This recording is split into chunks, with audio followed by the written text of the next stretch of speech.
Here's the thing. This is good for everyone. Ready? Avoiding conflict in the short term builds resentment in the long term. Mm-hmm. And I'm sure a lot of you listening maybe try to avoid it. I don't want that uncomfortable conversation. Mm-hmm. I didn't like it because I saw my parents get divorced after conflict, right? Mm-hmm. Or my ex broke up with me after an argument. So an argument means breakup. Yeah.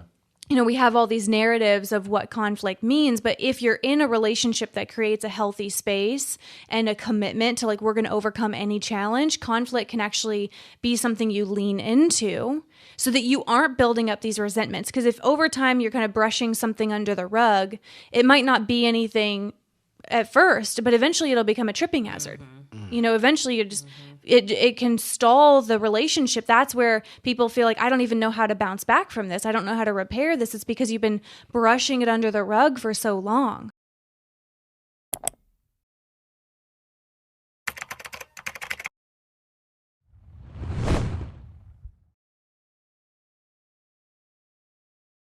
Welcome to another episode of Around the Way podcast, where we help you get around your obstacles and find a way to redesign your life. We have someone's in here today that are rock stars that are literally shifting lives, changing lives, and empowering people to fight smarter and overcome communication pitfalls.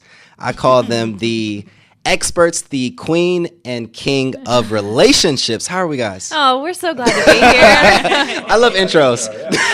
So can you just introduce yourselves and, communicate what you do, how you're continuing to change lives, and just how dope you guys really are? Well, I think just to share our why. So we both had completely different upbringings and relationships growing up, and that's what drives our work. My parents went through a really intense divorce. His parents are still married, but yet he didn't ever really see them express emotion or, how to have a healthy conflict. So we could always talk more about that. But we got into this work around relationships because we didn't see any other place to do it besides counseling or the church, which are both great resources. But we were looking for, okay, if we're not in crisis, how can we learn relationship skills outside of that? And it didn't really exist. And so then we created a curriculum for couples, and we're really passionate about kind of showing people that love is the foundation, but it's not enough. Love is the beginning, but you have to have the right relationship skills. So that's the why for us. It's always hard to answer the tell us about yourself. Do you want to know my favorite food? Or what do you want to know? Anything you'd add?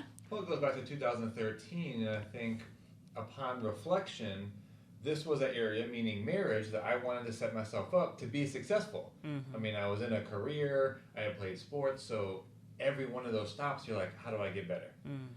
But this was glaring me in the face, how do I be the best I can be? I don't feel like there's resources out there for me to continue to grow as if I was an athlete or if I was progressing in my career, and I want to be the best I can be. At the time, I was also looking for this notion of, how do I know Jocelyn's the one? Things are going pretty well.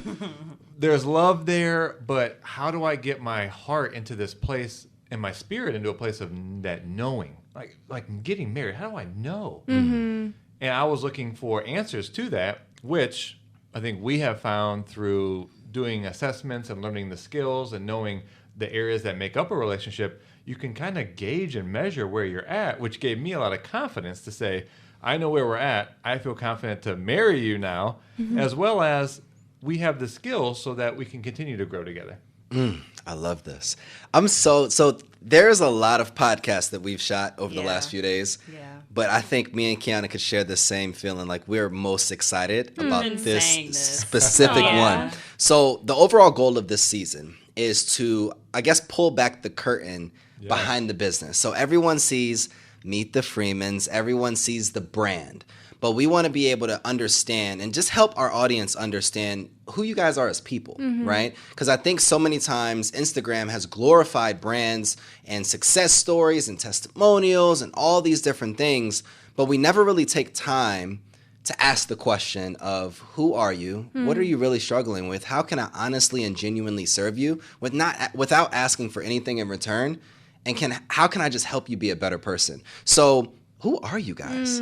That's such like a deep question. And we were listening to your podcast, and you guys do both ask really deep, meaningful questions. So it's hard to answer that without getting like very, theoretical and metaphysical. But I think who I am and who I've chosen to be is really someone who's of service and who's willing to go through our own relationship challenges to be able to share them authentically. And that's something we're really committed to when you talk about brand is we don't want to come off as we're perfect.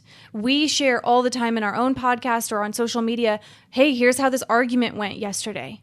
Or hey, here's the thing that we had to overcome.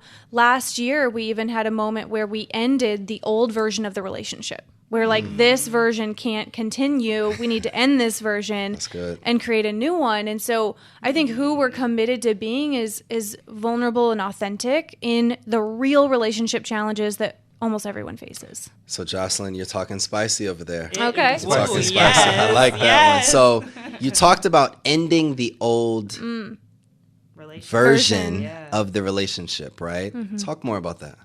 Well, we had this moment where, we'd been together for years and we were different people now. Even back then we were just different. And so the way we were interacting didn't feel like it did 5 years ago. And that's when a lot of people go, maybe we should end it.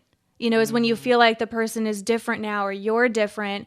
And obviously when we got married, we're like in it for life. So that's not an option. And he reminded me like out is not an option. So then what do we do from here? And what I was kind of saying to him and being vulnerable about was I knew that he loved me, but in that season of our relationship, he wasn't showing up really happy. And so I was like, I want to be with someone, like, I want you to love being with me, not just because we committed to each other. And so I was like, I'm not seeing you show up 100%, like that you love my personality. And so do you want to even add in what that moment was like for you? Well, it's just interesting. And I think for the listeners here, right, when you get to the place where your purpose, you're living in it, there's a fulfillment, there's an excitement, there's a drive. And then I think with any business, anything you pursue as a career, when your purpose becomes something that has disappointment or is not now as exciting as it once was, I think that's going to be a challenge. I'm not sure if there's entrepreneurs necessarily listening here, but you're going to have to overcome that. Like if you're going to turn your purpose into what you do, and when that starts to not be as fun or free-flowing, that's really something to look at, something to know is coming up. Then we go beyond that, and we're romantic partners that are also business partners. So it just adds a different dimension where I just thought it was so interesting. Most people would get to the place, like you said, we're not the same people. It doesn't feel the same. Actions, there's not. I think most people say that, right? It's not as joyful. You don't seem as happy. And then so most people would just say, well, we need to go our separate ways then. And we said that's obviously not what we're committed to. And so what else is there? How do you actually complete one version of a relationship and then recreate it? Because then it dawned on us that probably has to happen for marriages all the time, multiple times in your season or in your life together. I imagine if I was with you for 40 years, how many times do we probably need to recreate the relationship? It's probably going to be a few. This is good. This is. This is good. And I think one thing that you guys spoke on is that sometimes in relationships we meet a ceiling, but how do you recreate that ceiling and look at it as the new floor, right?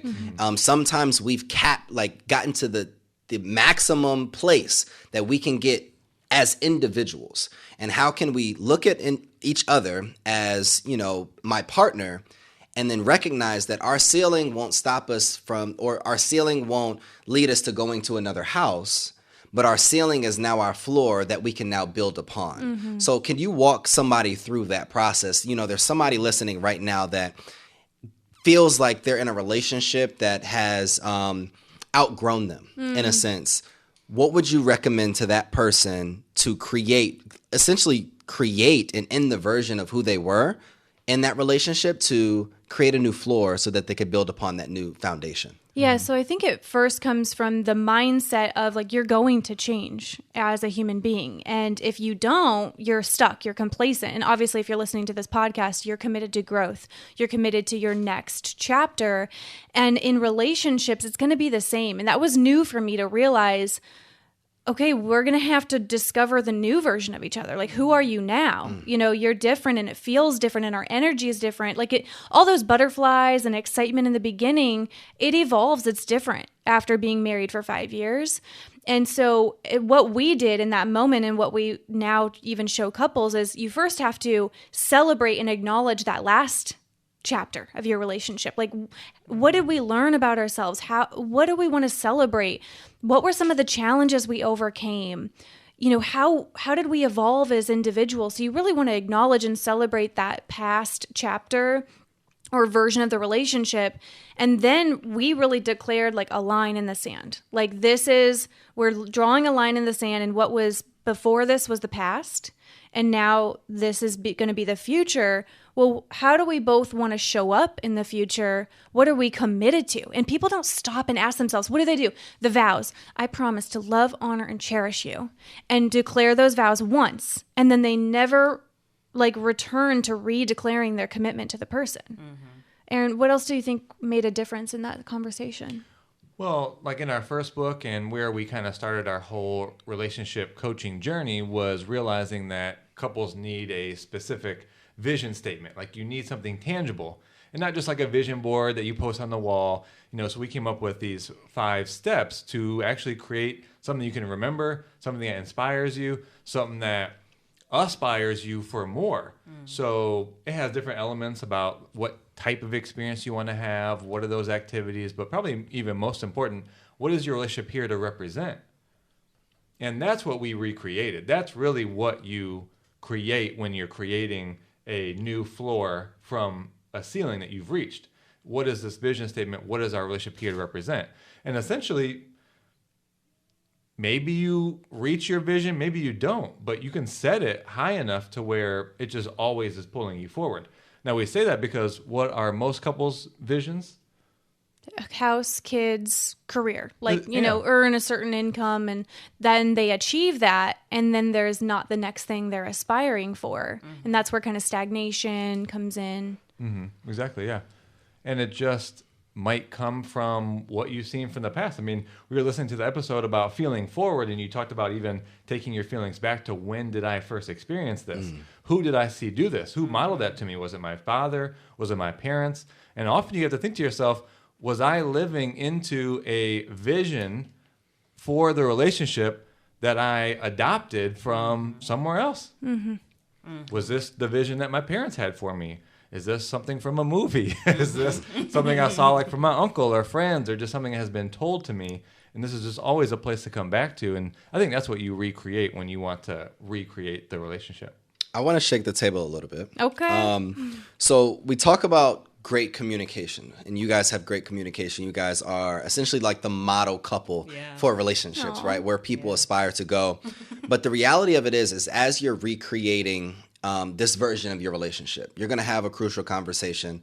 So I guess my question for you is, if you get to the point where you're recognizing each other's vision and where we're going to go and we're recreating, how do you deal with, or how do you communicate the pitfall if our visions in our relationship don't align? Mm-hmm. How would you recommend a couple or people in general to have that crucial conversation, and what should that look like?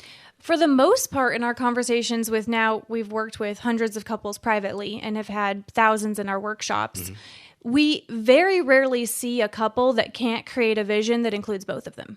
Wow. It's actually quite rare, and that only typically happens if they're not willing to almost just adjust slightly, not sacrifice. We have never used the word sacrifice in our relationship, and I think personally that that is one of the constraints that people feel around marriage is they have to give up a part of themselves. So it's like, I don't want to give up a part of my dream and my purpose in order to include you in this vision where I'm actually having to sacrifice part of myself. No one really wants that. So I think if a couple sits in it long enough, they can create a vision big enough that includes both of them. Right. Where both of your dreams, your desires, your needs are fulfilled. It just takes getting creative. You know, like one couple this week even, you know, they both want to be great parents. They want to have great careers and they want an incredible relationship and they've got financial goals and all these different things. And they so much felt like, all right, well, to do this one, I have to sacrifice myself. I don't get the alone time. And then that was making them kind of sad and discouraged. And it's like, no, you're just not thinking creatively enough. Like you just have to get creative in how you can do that differently. Anything you'd add about the vision? And if people, do you recall any times where they couldn't kind of find one that included both of them? No, they typically just haven't stayed in the uncomfortable long enough. And really like maybe had the communication to work through any ways you see it differently. And, you know, maybe you need to have someone help you facilitate the conversation, but you can always create it. Like you said, it's more of an umbrella. It's funny enough, it's like vague and broad enough, yet specific to like the experience and to what you want your relationship to represent, that the activities, I think that's a key piece. The activities can look differently, but you know that if you have a overarching vision, you know that I do this activity and you do that activity and that fulfills the vision. Nothing even has to necessarily change in what you're doing, but you now see how that serves the fulfillment of the grander vision. I have a question for you too. I just want to say people get stuck. People get stuck in the activity. Yeah. Where you're creating what is the experience and what is your relationship here to represent. I mean, any couple can create that. Unless you're, I do want to say authentically, if you're dating and you like really have a hard time, like we cannot come together. That's usually, that is one of our base foundations of saying this might not be an aligned relationship for you. Exactly. So I was going to ask you two, because you two are both obviously so committed to self-development, fulfilling your purpose. How do you experience communication in relationships that you pursue? Like, do you feel like you're able to have great communication in relationships? I figured you was going to put me on the hot seat.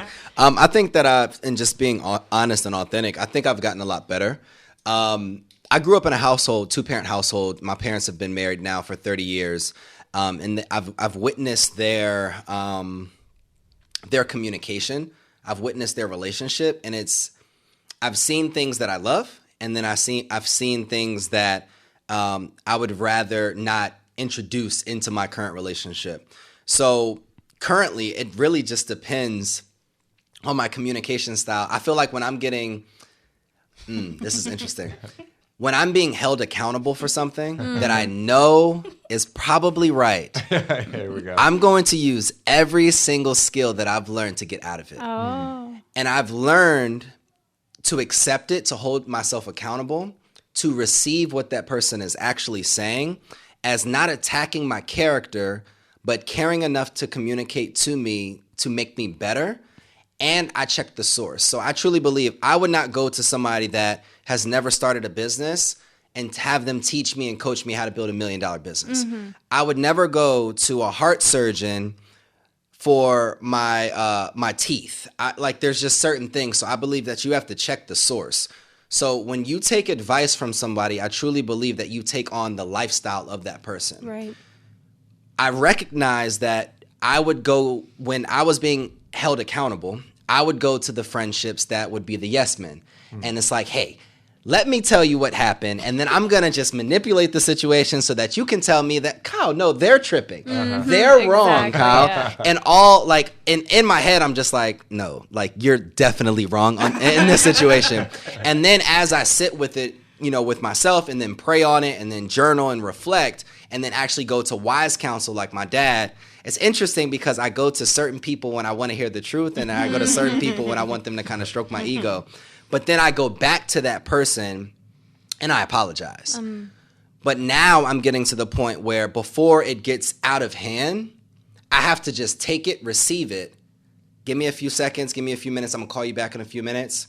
And then I call back, you know what, you're right. And then instead of just saying you're right, I communicate my thought process. When you said that, this is how it made me feel. When you said that, this is the perspective that I felt like you were coming at me from, but this is what I need us to do moving forward so that we can create a better outcome next time. Yeah, that's great. And usually when I come back to that person with that, it's a much better outcome versus the first outcome. Yeah. So Kiana, what about you? So I feel like I'm a communicator. You agree with that, right? Mm-hmm. I feel like I'm a communicator, but I was not always that way because I had adverse feelings towards conflict. And so I did not like, I don't like the emotions associated with disagreeing with people. Mm-hmm. And so what I used to be avoidant of conflict. And so I didn't always used to say how I felt about stuff, but then I realized if you don't say it, they don't know, and then it continues. And so I am big on expressing how I feel. I feel like over time, I have gotten better with understanding how people need to be talked to in order to receive what I'm saying. Well said, yeah. And so that's obviously very dependent on who the person is, because I know if I say something in a particular way to one person, that's not necessarily the way I have to say it to this person for them to get it. You know, and certain people have tendencies to be like defensive or dismissive or like, and then sometimes you understand too, like this person may be responding in this way, but not, I know their heart, but like I know that it's like a defense mechanism, or it's like just, you know, just, it's not intended to be hurtful. Yeah. I think though, I forgot what I was going to say. But yeah, that's essentially how I go about it. I could really relate. One really interesting thing that you're bringing up, by the way, if I could just jump of course. We're going to interview you back. Yes, let's do it.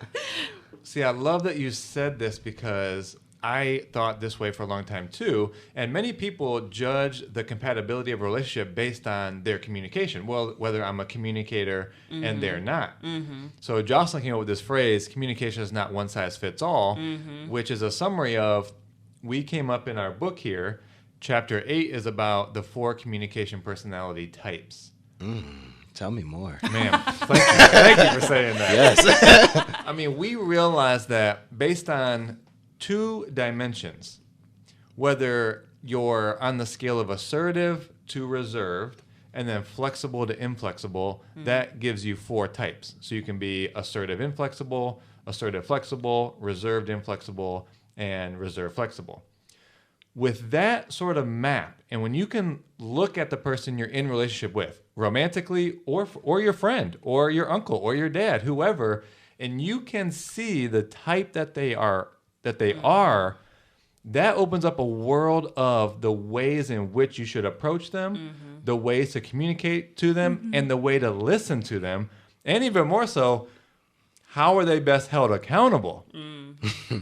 Because for the reserved, inflexible type is a much different action for accountability than assertive, flexible, for instance. So, do you guys have a quiz on this?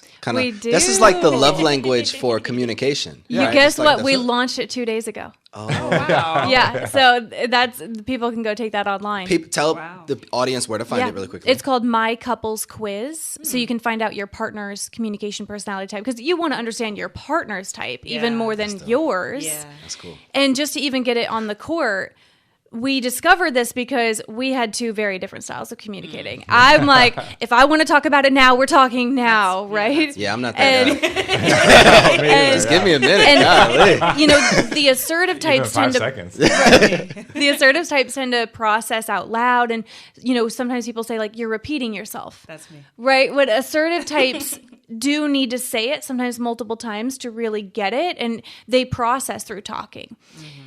The inflexibility piece that I've really had to work on for myself is where I would talk and kind of dominate the conversation. And then when I would feel there's resistance coming back, I would kind of be dismissive, because it was like I was attached to my perspective. So I've really had to work on my awareness around, when am I being inflexible versus when am I being flexible? So then he, being more reserved, would shut down. You know, the moment he felt tension, the moment he felt challenged, it was shut down. And I was like, you're isolating me. You know, like, I need access to you. Hello, hello. I'd even in the car, if he got quiet for a couple of seconds, I'd be like, hello? Like, you know, are you still there? Oh, Aaron, me and you are like twins, man. Yeah. Well, let me just root to what you were saying about feeling forward. Because for most men, and I can say this confidently, the thousands of conversations I've had with men in relationships, that we will default to a reserved type and not say as much for the reason that you were talking about. I'm not even clear on what emotion I'm feeling. And I didn't want to say something that would have me sound stupid, or that I would fumble over my words, or like I didn't have the terminology to label what I was feeling. Exactly. And I know you said you go further back. Where did I first feel this? Where did this come from? You have to have that certain level of awareness of what you're feeling for the reserved types to feel comfortable in sharing it.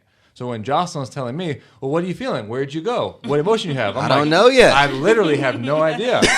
But I didn't say that. I would just like look out the window and not say anything. So as like an example for reserve type, what I learned is I'll say to Jocelyn, hey, great question. I'm not sure what I'm feeling yet. Let me just get 5 minutes and then we'll continue this conversation after. Like if I can just keep the engagement in the conversation, then she at least knows that I'm not isolating her and pushing her out. Yeah. But I still, because by nature, I still need some time to process through what I'm thinking, put together what I really want to say. So we're not trying to change anybody's type, but when you know the person's type that you're interacting with, you can have some freedom and ease to really communicate with them that matches theirs and that is also right for you. That's so interesting, Aaron, because my thing, I guess, working on it, we're all working on it, is I'll call you back. Oh, yeah. And I call you back to some people is like, you're dismissing me. You're not listening. You're shutting down. Like, am I not, like, how can I get through to you or whatever the case may be? But in my mind, it's like, I'm going to call you back because I just need a minute. And then when I call them back, it's unresolved conflict because I got off the phone so quickly and abruptly versus me just before I get off the phone. It's kind of one of those situations where you got to kind of just preface it first, man. Just give me some grace. Yeah. So I have to communicate like, hey, I don't understand what I'm feeling. This is maybe how it's making me feeling right now, so I can analyze my feelings, Kiana. Let me just get off the phone really quick. And even with my dad, so like my dad, is there anything on there that says like just like not flexible at all? No, yeah. Because he's the type, we'll get into it still to this day, and I love him so much for this. Like I'll get off the phone, and I think it's just ego men thing, and I'll get off the phone, and he'll call me back. You know what your problem is? You're selfish. So it's all of these different things. So I think that's so valuable, kind of just going back to my question, that's so valuable that you've created, I love like saying the 5 love languages for communication. Ooh, that's good. Right? Yeah. For how you communicate, because we have all of these different quizzes and manuals and all these different things telling us that, but I have not seen anything yet like this that can teach you the how to communicate, but also how to be held accountable. Yeah. So my question, that was like a long stage for the question. Yes, there's a question. My question is, how do you constantly and consistently, of course, use the principles in your books within your relationship? Because I know you coach people, but I think that a lot of times we coach people on things that we need versus the things that we've mastered. So how do you guys continue to practice mastery in your household? Well, the way we see mastery, and it's been through a lot of even our coaches and the people who've led us through transformation, is that mastery is not a place you arrive at. It's always ongoingly looking at where you're not aligned with what you're teaching. You know, it's like I'm mastering it because I'm always asking, like, how, am I embodying this? Yeah. Am I being this? Even, messing up, not getting it right. We had a silly disagreement a couple days ago, didn't practice what we preach, but we review faster. Where did we not practice it? So I see mastery not as perfection, not an arrival, not as in you always get it right. It's like, how quickly can you review and see when you're off base?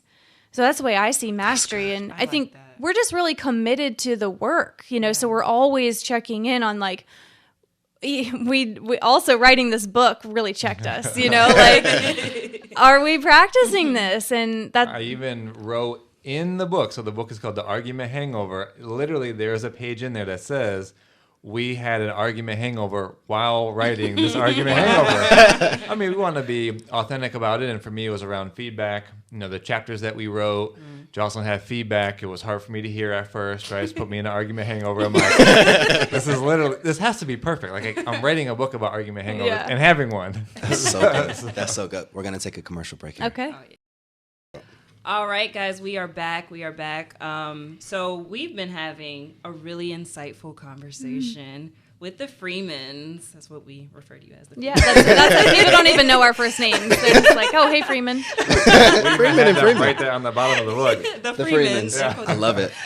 So we just been talking so much about their book and about basically practicing what you preach and doing those check-ins with yourself, understanding what the other person needs so that you can better supply that in addition to what you need.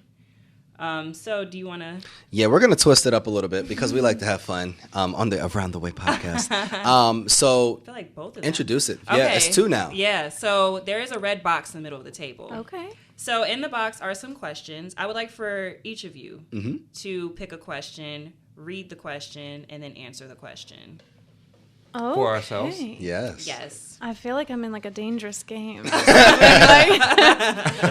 I don't know why it made me think of Cruel Intentions. Ooh, this is good. What is something that your younger self needed to hear more of? There's like 10 things. Well, I had very low self-esteem. So just quick backstory and then I'll answer it here. But women in my family used to make a lot of remarks about like being loved was equated to your looks. And your purpose is to make them happy, right? So I had a lot of self-esteem issues. And so I think that for me, it would have been around talking and helping myself, younger self, know how to get confident, know how to love myself and how to trust myself and how to listen to my intuition and see myself as beautiful. So I think I would have talked to myself more about self-love and confidence and not needing a relationship, not needing a male's affirmation to know I am worthy, I am loved, like how to really cultivate that within myself. That's good. That is a good one. So you wanted everyone to answer it? Well, no. He picks his. Yeah. Okay, all right. Red box. This is a dangerous box. We were just talking here, to your sister beforehand, and that was a part of what led you to be able to say that you loved me without having to hear it back, which I obviously didn't say it back. He started folding laundry when I said I love you. Wow. Literally. Not immediately. It was right. I even kind of asked her to go. I know that. I mean, that even sounds harsher than I think it was. That way. But my God, I like it. Well, he wasn't ready to love. He wasn't ready to love, but I knew that. What I was sharing with your sister, Kiana, is that I, for the first time, wanted to say I love you and not need to hear it back. It was always conditional. It was always safe. If I think they'll say it back, then I'll say it. Exactly. But I had built so much confidence. I had done a lot of work on myself before meeting Aaron. And so I finally loved myself and didn't need to hear it back. And so it was a practice. And like, can I say I love you? Knowing that you were going to act really funny and awkward. So we're going to shake it up a little bit. You saw that one, so I'm going to take that one. And you got to pick a new one. Oh. It's got to be more on the spot. Yeah. So I don't have time to think about it. In which ways does the image that people have of you differ from the image that you have of yourself? Wow, that's a great question. Thank you. Did you write this personally? Yeah, she's the question master. Ooh. I mean, from where I sit now, it's hard to say that these are different anymore. And if I was to tie mine into Jocelyn's question, like what I would share with myself is how you perceive other people to see you is really a reflection of how you see yourself. So, yeah, like if I perceive that a friend of mine doesn't respect me or they're putting me down or like, I mean, for me, that my dad and mom don't like to go into deep topics, that it stays surface level, right? And I actually had that belief for a long time. I remember telling Jocelyn, and like hopefully my mom doesn't listen to this, but we would be able to talk it out. Obviously, for a while, my mom's name would come up on my phone, and I remember having the immediate feeling of, I don't want to hear about my mom going to Drug Mart down the street again. Like, I don't want to pick this up because it's just not going to feel real. So in that sense, I lived, this is kind of opposite to this, but I lived as if my mom didn't go deep. Now, when I finally got to do personal development and transformational work, I mean, thankfully they push you to like share these things with people in your life. And I told my mom, honestly, I don't look forward to picking up the phone when I see that you're calling because you don't really go very deep. And she said to me, well, when have you asked anything for us to go deep? I'm like, oh, geez. So just to answer the question, I do feel that largely the perception you have of yourself is reflected back from others in your life and vice versa. So definitely something I'd even want to share with myself, my earlier self also. That's good. That is good. That's good. Since I put you on the hot seat, this is what we're going to do. We're going to shake it up one more time. So you're going to be able to pick one of the questions and ask us both. Okay. Okay. So we're both answering the same. We're both answering the same question. Good. Would you rather? Because I feel like you got the spice. It's a red box, so I feel like red is dangerous here. All right. So we'll start with Kiana. Okay. What is something that you're actively doing to live a more purposeful life? It's crazy because I made these questions intending for other people to answer. Yeah. So right now, and Kyle knows this, I am in a place where, so my faith is very important to me. And I'm in a place where I am questioning if what I'm doing is what I was sent to do in this season. And just the fruit is not being born at this point from what I'm doing. So my question to myself is just, am I walking in purpose in the way that I'm supposed to? Like, I feel like what I'm doing is purposeful. I feel like it's creating some impact. But my concern is that, and I keep using this analogy a lot, my concern is that I am trying to knock down a door that is bolted shut, and there's a door next door that is open and cracked and waiting for me to come to it, but I'm so focused on this other door. Powerful. So that is what I'm trying to figure that out. Like, am I at the right door? And so, because that door will lead to purpose. Purpose is on the other side of that door. So just being intentional about that part. Are you doing that through like prayer, journaling? Prayer. And I said, I think I said this to you the other day, I'm probably about to go on a fast. I feel it coming. So, yeah. Okay. That's good. I'd like to share something if I can. Of course. Yeah. This is so great because I do love this question and just this topic of conversation. And I remember this being said, it's our purpose to dream. It's God's purpose to work out the hows. Oh. And so I was saying to a friend whose dad just passed away also, and he was really struggling with like the spirituality aspect. And I said, stop trying to take God's job. You're here trying to figure out all the hows, and that's not even your job. Let the universe, let source, let spirit work that out. You're only here to listen to your heart. The desires that are on your true heart are there because that is a part of your purpose. You let that rise to the surface. That's all you need to do, and then hold that in your mind. And then you're not here to work. That's not your job now to figure out the hows. And I just got the visualization, like your door that was closed, you imagine has a path behind it. And the door that's slightly open, right, that you seems like a path of less resistance. What if when you open that door, the path crosses over and is actually the same path as the door that was closed? There was just a different entrance. And maybe God is just showing like, hey, I got the hows worked out and it's so much easier. You just keep dreaming and stay authentic and true to yourself. And then you just follow the path of least resistance. That's coming from another teacher. Yeah. That's good. All right, so I'll reread it for Kyle. What is some... Wait, do you want the same one or a different one to mix it up? I want to shake it up. Okay, mix it up. A different one. Yeah, I think so, because I was ready for that. I was about to say, I know you already had something. Okay. I was thinking about it for 10 minutes. Ooh, this is good. This is dangerous. Uh-oh.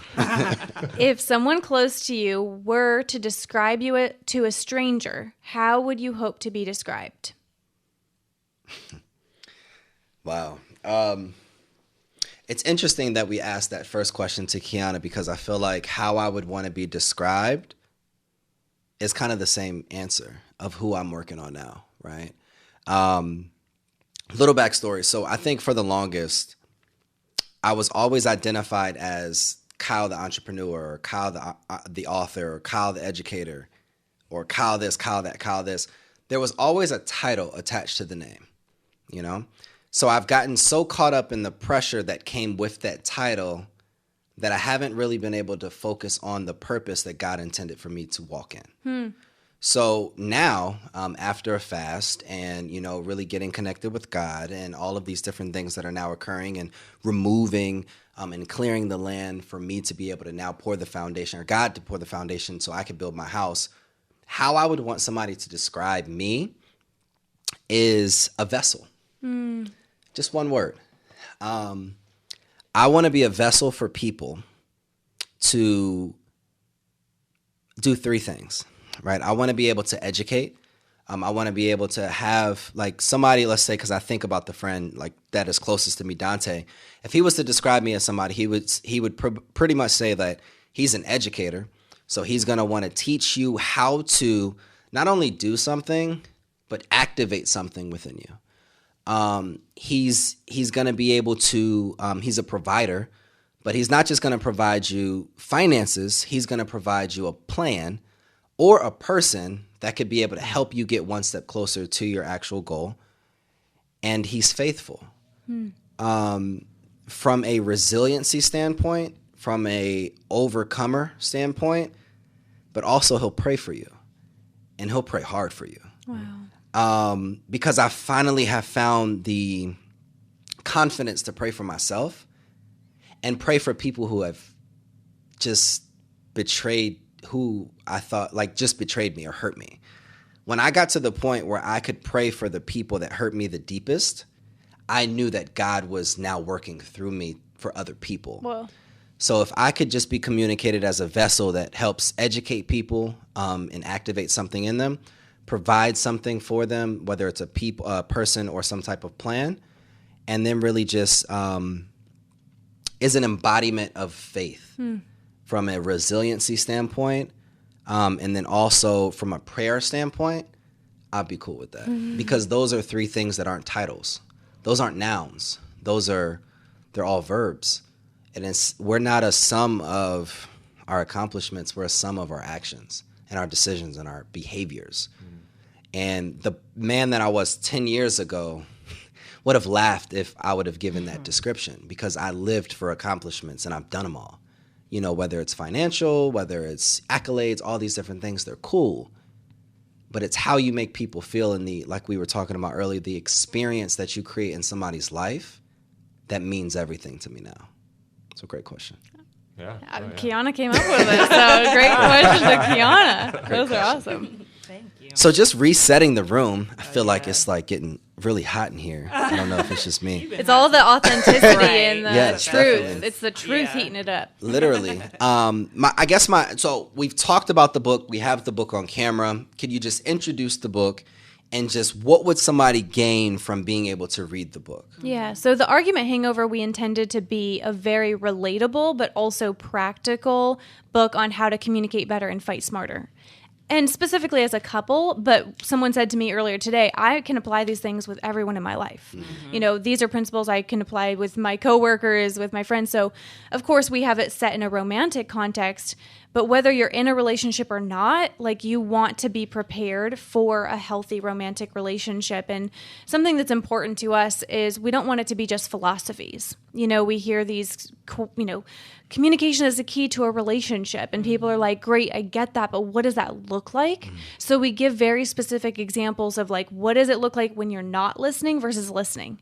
Here's what you would say if you were actually being empathetic versus defensive. And so we really wanted it to be that you could highlight it and be like, I'm going to say that next time. That's helpful. I'm going to do that differently. Anything you would add? I mean, the argument hangover, do you want to even describe what that means? Oh, yeah, true. You know, for us, this is really the thing to focus on. Many people think, relationship, we're going to avoid conflict because we want waters to be smooth. We won't rock the boat. And we just came to the realization that at a minimum, that's not the goal. If you pursue what the goal is, which I'm going to tell you here in a second, naturally what will happen is you will have less conflict. But you don't set out to not have conflict because you actually miss out on the opportunity that it actually can be to grow, to show you new things, to come to a better understanding, to bring you closer. These are all benefits.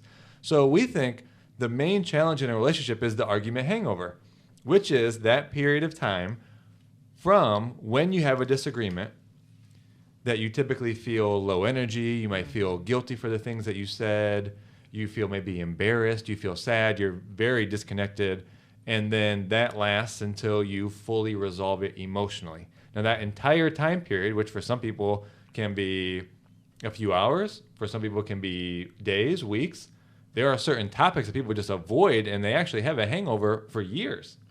So we think the point is to shorten your argument hangover periods, first goal. Second goal, keep your conflicts from escalating to doing more damage because of the things that you say and do, which are typically do way more damage than what started it. So if that was your goal around relationship, you wouldn't avoid conflict. You would shorten it, keep it from escalating, and then you're in a position now to use the conflict for the betterment of your relationship. Now, by doing that, we're pretty sure that you will have less conflict, but don't set that as your goal initially, and that's the main thing. Here's the thing. This is good for everyone. Ready? Avoiding conflict in the short term builds resentment in the long term. And I'm sure a lot of you listening maybe try to avoid it. I don't want that uncomfortable conversation. I didn't like it because I saw my parents get divorced after conflict, right? Or my ex broke up with me after an argument. So an argument means breakup. Yeah. We have all these narratives of what conflict means, but if you're in a relationship that creates a healthy space and a commitment to, like, we're going to overcome any challenge, conflict can actually be something you lean into so that you aren't building up these resentments. Because if over time you're kind of brushing something under the rug, it might not be anything at first, but eventually it'll become a tripping hazard. Eventually you just... It can stall the relationship. That's where people feel like, I don't even know how to bounce back from this. I don't know how to repair this. It's because you've been brushing it under the rug for so long. So our whole goal is, how can you actually get more comfortable in tense conversations, in uncomfortable conversations, maybe a conflict, but it doesn't get too escalated, right? It stays healthy. It stays constructive. So that's the whole intention of the argument hangover. And I think people, will resonate and enjoy it. This is good. I just gotta say it because I think of so many things when I hear the word hangover, right? Hangover is the result of an action, right? So hangover is I'm drinking more than I can handle, but I didn't have an accountability partner that cut me off, and I'm continuing to drink. And then it gets to the point where now the result of my actions have gotten, and it's kind of like when you've had too much to drink, it's kind of like your head is spinning and you're wanting to relieve that feeling with something, whether it's ginger ale or whatever the case may be, right? It's interesting because I think of it when I hear your book, right? So the hangover process of arguments is the result, and just in my opinion, what I hear, because the drinking is all of the smaller decisions or triggers or different things that you maybe didn't have somebody hold you accountable on. And then the result of that is the aftermath of what could have been avoided if you would have just stopped at shot 2 versus shot 10. Right. And it's just, I don't know, it's just how my mind went. That's great. That's really right. So I think my question for you guys is, what is the most uncomfortable conversation that you've had, and how did you cope with it? The one that came to mind right away, and I wonder if it's different for you, was around having kids. And it was... Oh, I thought you were going to reference the one that you mentioned earlier. The right. That one was definitely uncomfortable, but even to do something different, since we already talked about that. So I'd say even maybe a year or two into marriage. So we both knew we weren't like jumping into having kids. In fact, I was like, I'm not sure, I'm not sure if I want to, maybe not. He was like a no, like not having kids. Wow. And so a year in, I think it was about that, there were family friends over, and they asked the question that you get asked all the time when you're married. When are the kids coming? Yeah. And Aaron went right away like, oh, I don't want kids. And even though I knew that because we'd talked about it, it hurt my heart. But I wasn't aware that it did. Like, I was, cleaning the kitchen and doing the thing, so I didn't realize it impacted me. Until the next few days, I was really kind of distant. I was short with him. I was reactive. I was sensitive. And I was like, I don't know why I'm being this way. It literally, I couldn't recall a reason why. And so I went and got some space at a cafe. And then in talking to a friend, I was like, oh, that moment did hurt me. Like I felt impacted by that because what I created this story of, if I got pregnant, he'd be out. Maybe it's not really safe because he's not committed if a kid, came into the picture. And so I revealed that to him at the cafe, and it was a really healing, powerful moment because obviously you had no idea that it was going to impact me that way. Mm-hmm. Well, and you revealing, which is kind of a different process of, there are things that we withhold. When we withhold, we only withdraw, whether it's our attention, whether it's from physical space, then we project stories. And so for you to say that to me, well, why that hurt so much is because I have a fear that you would leave. I mean, I could have responded differently probably. I just so happened to respond in that moment that no matter what happens, whether with a kid or at all in life, like I'm going to be there with you. Like there's no version of this in which I'm not with you. That's just beautiful. That is. No, so I did preface, not to take away the emotion from the moment right there. So I did say to her, like, I mean, this would be a much longer conversation, one that I have with, close friends. I just never, and I still don't feel like this desire, to parent. And so even in that moment, I said to her, now, if you were to share with me that we were pregnant, I'm 100% committed to you. Maybe don't expect joy and enthusiasm immediately, but I will believe that this is a part of our purpose and God brought this into our life, and then I'll go from there. So I've already prefaced just whenever it gets revealed to me, I don't know how I'm gonna react or respond. Being a reserve type, give me a little bit, and I'm 100% in, and I'll know it's part of the plan and all that. And this year's our word is trust, and so we're actually. I thought you said this.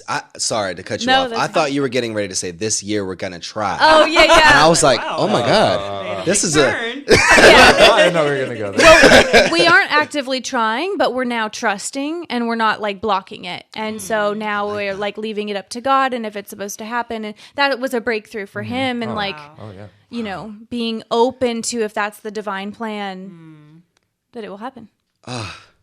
This is just, I have so much.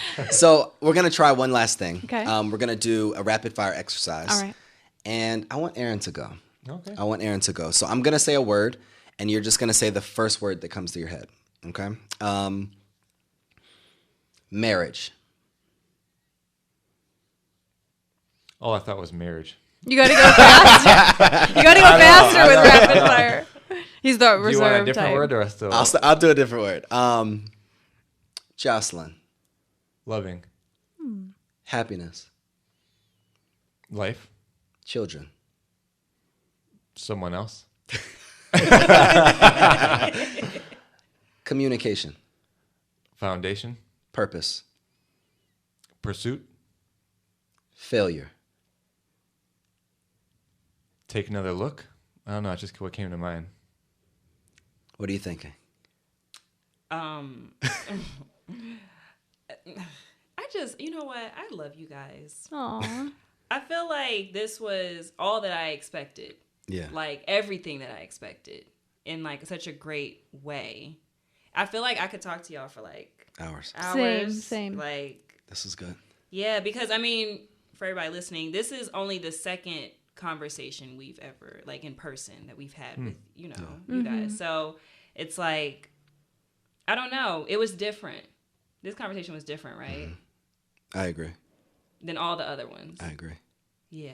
Aw. Anybody listening right now, this is Around the Way podcast. We are here with Jocelyn and Aaron, a.k.a. the Freemans, author of their new book, The Argument Hangover, empowering couples to fight smarter and overcome communication pitfalls. Can you tell them where the audience can find you? Oh, yeah. So you can order The Argument Hangover from any retailer, but we also have some extra goodies for people listening to podcasts, and you can go to theargumenthangover.com.